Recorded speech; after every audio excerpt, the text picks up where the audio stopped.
Hey everyone, this is Leah Cofield. Welcome back to Nothing Subtle Here. This is episode number 10. Now, before we get started, I want to encourage you to subscribe or follow the podcast so you can follow along with us. And if this is your first time, then you might want to go back because we have kind of streamed through some journal entries of when I was facing my unplanned pregnancy. And in fact, we're going to continue with that today.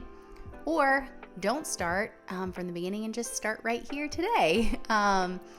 They kind of all do go off on their own tangent. So also, if you would be so kind, if you haven't rated the podcast yet, then go ahead and do that. And I think I'm going to post a question today. I would love to just hear maybe more of what you want to listen to. So I am committed to finishing this journal that I'm in, but I also have some journals from when I was in high school, some that I was back in middle school and going through different things in my life. But anyways, or if you just want more things that are happening right now. So welcome to episode 10.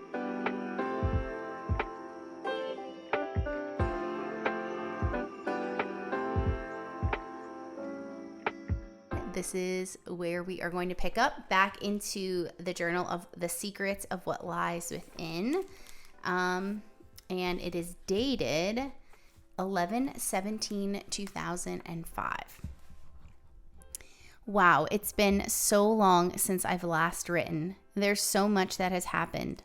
I'm finally living in my own apartment where you will soon live too. You have your own bedroom and I am slowly preparing it for you. I'm working 2 jobs so I can pay all the bills and have some money saved up for you. On October, I got a sonogram done. I got to see what you looked like. P.S. You're a boy. I just knew it. Kristen and Danielle, who you'll soon meet, came with me. It was a life-changing experience for me. You were moving around in there so quick it looked like you were running a marathon. Speaking of which, I felt you kick for the first time on November 1st. I was in the middle of getting dressed. For a while there, you were kicking a lot, but now I only feel you every so often. But that doesn't mean you're not there. I still get a little sick to my stomach too at times, and my belly is growing. Everyone, even strangers, seem to notice. Oh, and I no longer fit into my normal clothes. I'm so anxious to meet you. I think about us all the time. I can't stop talking about you. Sometimes I even go in your new room and imagine you there. In the meantime, I've been trying to pick a name for you.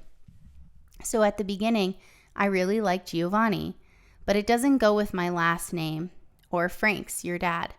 So basically, I'm down to Isaiah or Brayson. Isaiah means God's salvation to God, and Brayson means God's gift. I've also been working on your baby book, but it's taking forever. What else is new? I'm going to register for all your needs at Target tonight with Roxanne and Danielle. The shower is planned for January 22nd, 2006. An update on your dad is basically the same as before. He does what he wants to do, but I know deep down he cares about you. And I love you already. All right, so that was the end of that one. I love how I just slide through the update about Frank. And how it's almost as if I don't want to say anything bad. Which is okay. But anyways, I forgot that I had thought of the name Brayson. Well, for those of you who don't know, my son's name is Isaiah, and that's what we went with, or what I went with, I should say. I remember getting this apartment. In fact, I took Isaiah back there on 2 occasions. One that he actually probably remembers, which was pretty recently. I think we went back to Buffalo because I had lost my grandma. And it was just him and I that went back to Buffalo. And so we drove down the street, Leo Place. I still remember when I found the apartment, there was, it was like a 2 people lived downstairs. And then there was mine and another lady's upstairs. And I was so excited. My landlord was seriously the kindest man ever, that he was even willing to rent to me. I remember telling him my story, like trying to tell him that I was like doing well and educated and was really trying to get my life together. And he was just so kind and gracious. And so anyways, I was so proud of myself of getting this apartment, and I had the, like I was saying, had the ability to take Isaiah back there just to see like our first stomping grounds and just reminiscing. I told him where we used to walk. I showed him the Dairy Queen that we used to walk to, and I would save up my money and just get him an ice cream. And it was just, it was really neat to go back to that and just see all the things that God has done. And so anyways, if you follow me on Instagram, there's actually a picture of that was posted when I took him back there months back. So you can see the place still looks exactly the same from the outside.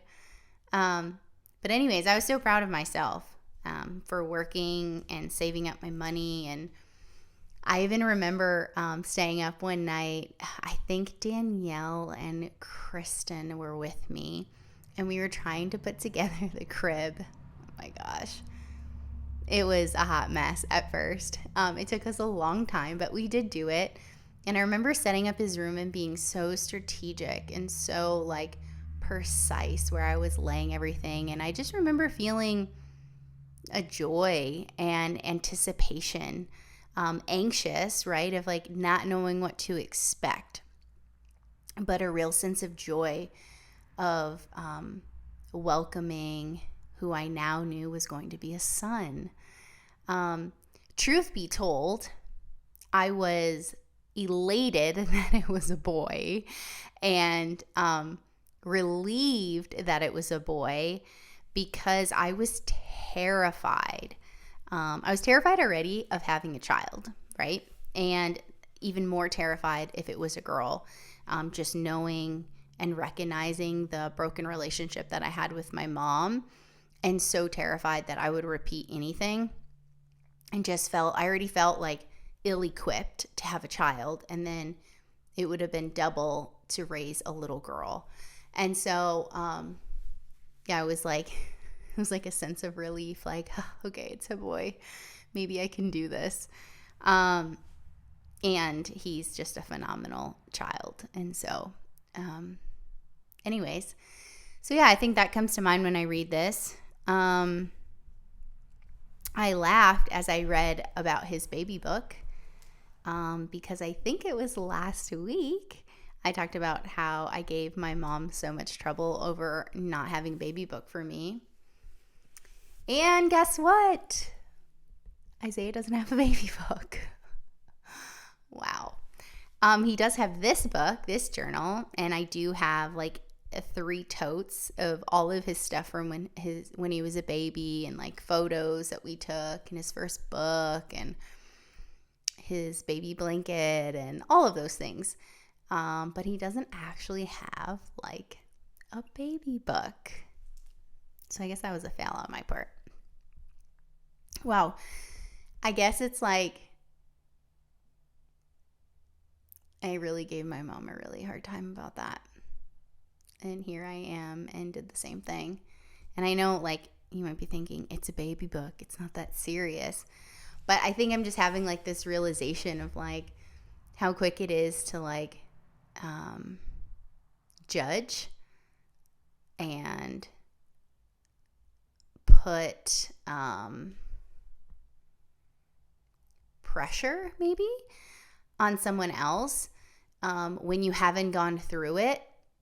And then now that I'm looking back and realizing you know, what I went through, and wasn't able to do that either. Something as simple as a baby book, because I was just trying to manage life and was constantly in survival mode.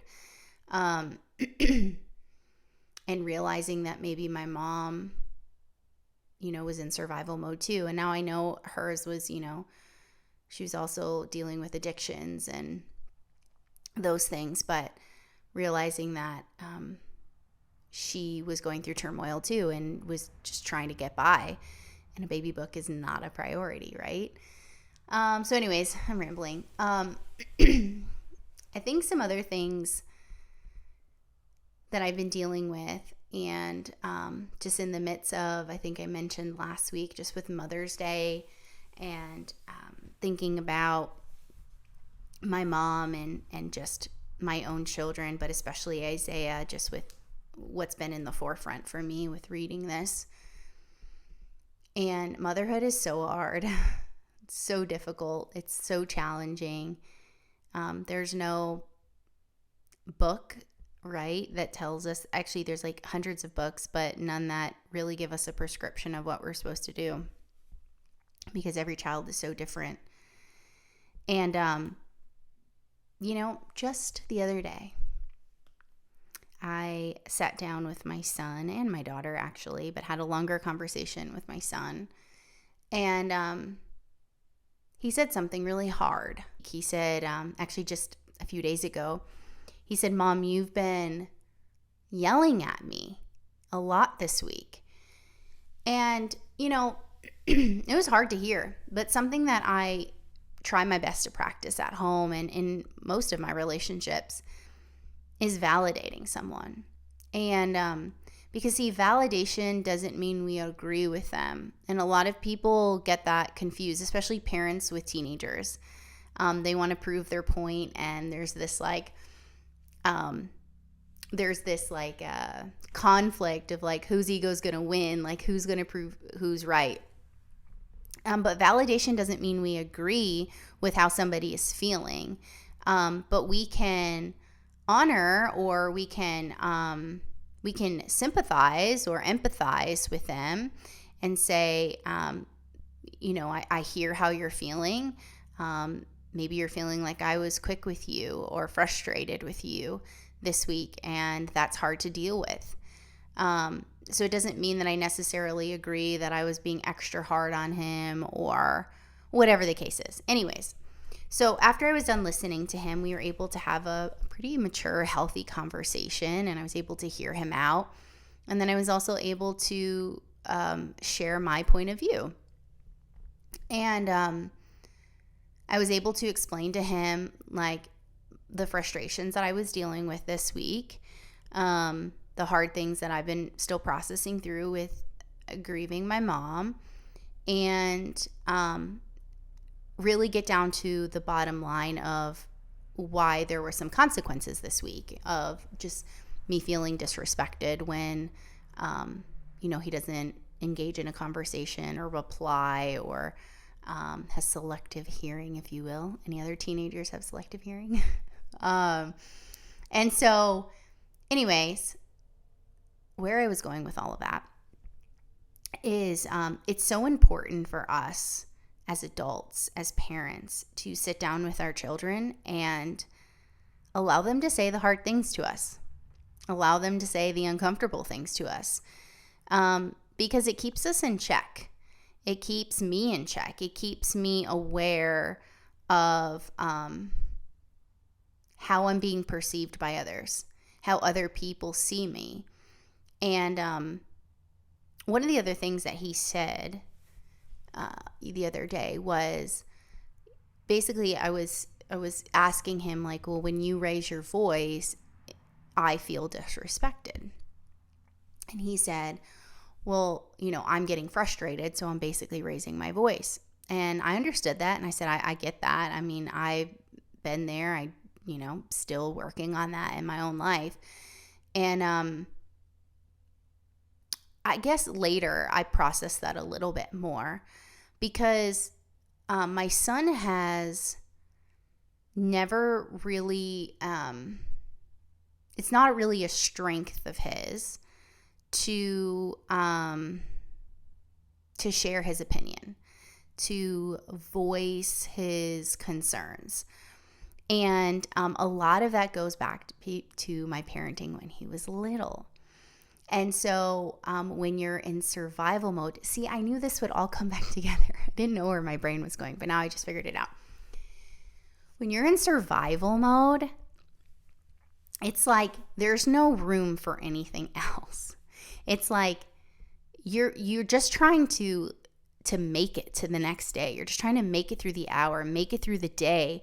So any interruptions or extra chaos or stressors is like becomes a big ordeal. And they become unmanageable when you're living in survival. And so much of my life, even before Isaiah, was in survival mode. And then much of his young years were in survival mode until I, began to go through the healing process and dealing with things. And so when he was little, it was like a no nonsense. I mean, zero nonsense. So it's like there are no chances. No is no. Yes is yes. There weren't even really maybes. It was like I was very black and white. Not a whole lot of gray area. I didn't explain anything, and it was because it was like, yeah, I need to just get through the day. I need to get through this. We need to make it to the next day, and I need to keep us both alive and fed and cared for. And so, much of his younger years, I believe that I know I did not do well at encouraging him to disagree, or not even encourage him, but I didn't welcome it. I didn't welcome a different opinion. I didn't welcome a different plan. It was one plan, and that's what we were going to do, and there were no questions asked. And again, that's not coming from right now a place of like guilt. I mean, of course, I wish that I could have done it different, would have done it different. I wish I was educated to even know what I was doing. Didn't have that realization until years later. And so that's been like a constant work for me. I'm still working at those things. And I know that I have improved, but I know that there's still a lot more work to be done.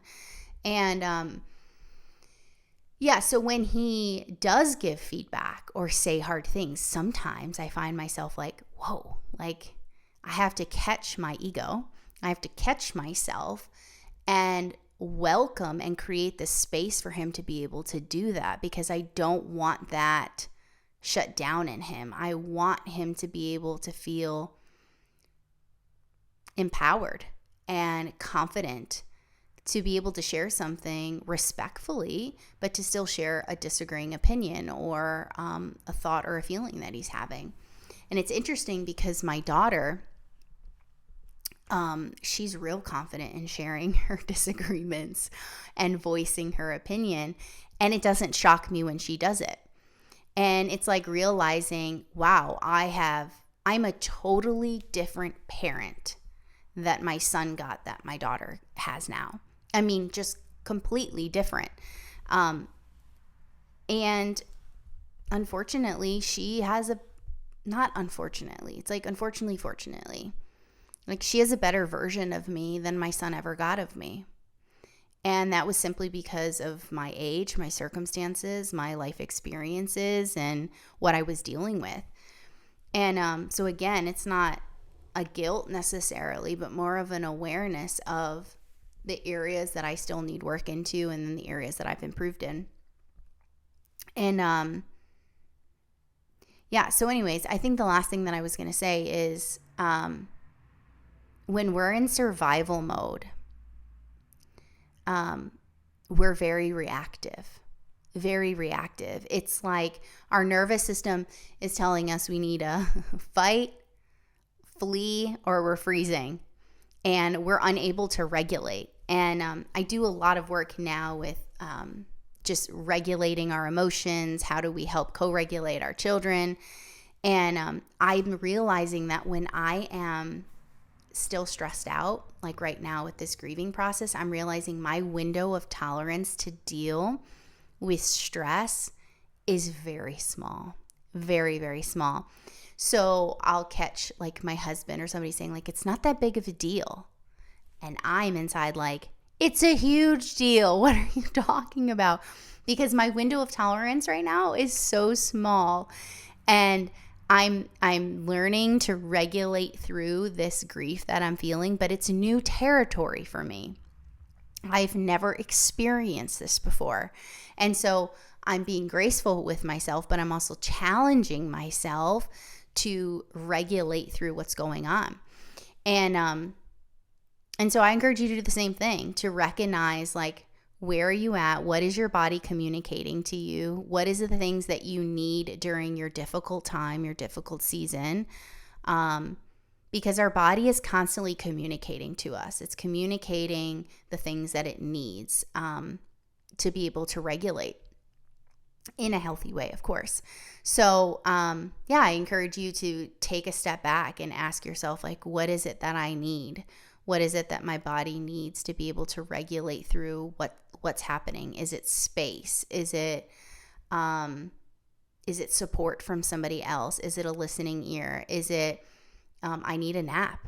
I need to get outside. I need movement. Like, what is it that we need during this time? I think that's it for today. So until next time, I will see you then.